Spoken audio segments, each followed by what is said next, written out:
I never thought the night would end with me clutching a half-empty wine glass, blurting out I cheated on you just to see if he cared.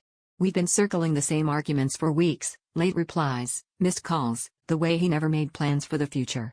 I wanted a reaction, something real, even if it was ugly. Instead, he grinned and leaned back like I'd just told him a joke.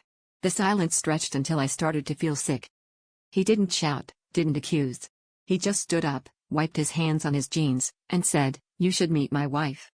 At first, I thought he was mocking me, trying to flip the script. But then he opened the door, called out, and a woman with sharp eyes and a tighter smile than his walked in. My stomach dropped straight through the floor. She looked me up and down, then glanced at him, bored, like they'd done this before. Turns out, they had. I wasn't the first. The wife poured herself a drink and asked how long I'd known. I laughed, too, but it sounded more like choking. I realized every time he left my bed with some excuse, he went home to her. The late replies, the unexplained absences, they were all pieces of a puzzle I never bothered to solve, because I was too busy trying to provoke him, too desperate for proof that he cared.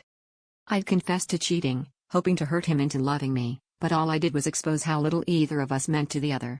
The fight I thought we'd have never happened.